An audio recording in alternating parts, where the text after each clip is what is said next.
Ruppercomp kumipinnoite vanteiden käsittely. Irroita ensin vanne kokonaan autosta ja puhdista se rasvan poistajalla. Suojaa kaikki pinnat, joita et halua käsitellä.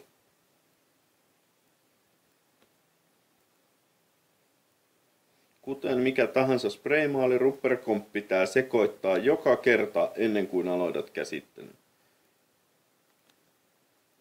Pohjavärien käyttö ei ole tarpeen standardiväreille. Fluorisoivat ja metallivärit kannattaa ensin pohjustaa valkoisella.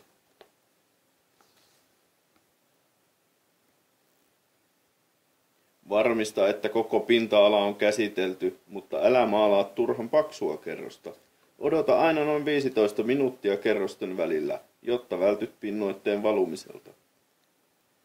Tarkista ja puhdista suuttimen ulostuloaukko säännöllisesti.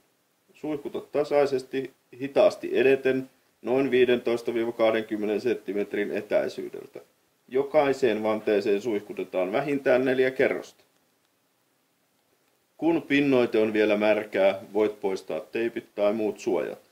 Kaikki muut suojat tulee jättää paikoilleen. Ne leikataan veitsellä auki maalin kuivuttua. Mikäli haluat kiiltävän Ruppercomp-pinnan, voit käsitellä pinnan vielä kiiltävällä pinnoitteella, ja mikäli haluat täysin matan pinnan, vastaavasti mattapinnoitteella. 4 Ruppercomp-kerrosta kuivuu noin 8 tunnissa. Noin 2 purkkia Ruppercomp-pinnoitetta riittää normaalikokoisen vannesarjan käsittelyyn.